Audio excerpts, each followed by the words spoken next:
Bonsoir à toutes et à tous, bienvenue dans ce 2663e numéro d'émission Choc pour Invité Chic.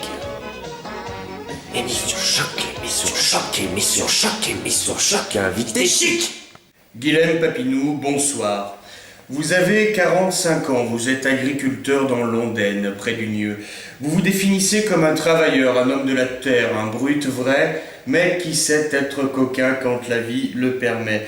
Vous êtes l'époux d'Adolphie Papinou, votre femme qui, elle, vous qualifie plutôt, donc ce sont ses mots, de beau fumier, radin et alcoolique qu'elle aimerait tellement qu'il crève.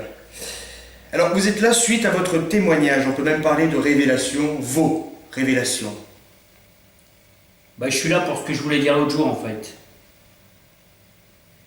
Voilà, pouvez-vous nous expliquer ce qu'est un cochon-garou et ce qui vous fait dire que vous en êtes un? Un cochon-garou, c'est comme un loup-garou, mais seulement que, pour moi, au lieu que le garou il soit loup, moi, le garou, il est cochon. Alors, je précise, vous l'expliquez très bien vous-même, mais pour que les téléspectateurs comprennent bien, être cochon-garou est le résultat d'une transformation, vous devenez mi-homme, mi-porc. Oui. Alors, comment cela se passe, et quand ça se passe?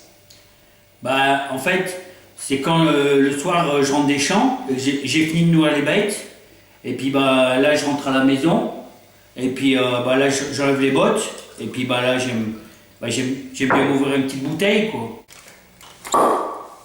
C'est à ce moment-là que vous devenez un homme cochon. Non. Après, moi, j'aime bien regarder la télé, ça me détend. Et puis, c'est l'occasion d'ouvrir une petite bouteille. D'accord, et c'est devant la télé que commence la transformation, j'imagine. Non. Guilhem, qu'est-ce que vous faites après avoir regardé la télé? Là, il y a Adolphie, elle m'appelle, parce qu'elle me dit à table. Qu'est-ce que vous faites? Je passe à table, et puis c'est toujours l'occasion de m'ouvrir une petite bouteille. C'est fascinant. Et puis après, pour la digestion, je prends 4-5 poires. Et c'est là que les premiers symptômes, ils apparaissent. D'accord, quels sont les symptômes? C'est la couleur surtout qui choque, parce que ça tire sur le violet. Ça tire sur le violet. Ah oui, effectivement, la transformation doit être assez impressionnante. La transformation est en marche, après. Salope! Salope!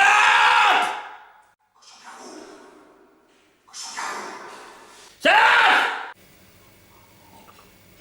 Prenez votre temps. Adolphie, elle a tendance à se cacher quand je deviens cochon-garou. C'est vrai que j'en ai pas mal après elle, après à ce moment-là. J'ai pas mal tendance à l'insulter, et puis à la frapper, puis il m'arrive de la mordre. Et puis après, je lui jette des choses brûlantes dans le dos. Les effets se multiplient. Quels effets, Guilhem Papinou? Je me chie dessus. Et puis après, je roule par terre, et puis je communique plus qu'avec les yeux. Et comment tout cela se termine? Je me réveille dans ma pisse, plus souvent, et puis je vais au champ après. Pour retourner travailler, simplement. Simplement. Savez-vous si vous êtes nombreux dans ce cas?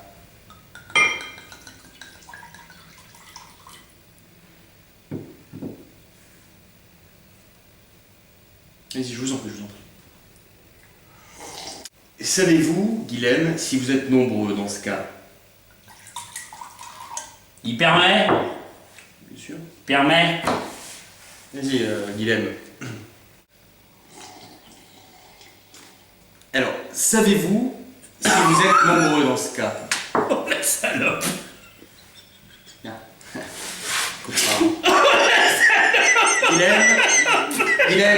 Guilhem, je crois qu'il est important de se reconcentrer. L'interview est presque terminée. Savez-vous si vous êtes nombreux dans ce cas? Calmez-vous. Pardi. Il y a mon père. Il y a tous les cousins. Il y a le 3/4 du village. Et puis il y a mon père. Merci Guilhem Papinou pour ce témoignage stupéfiant à écouter avec modération.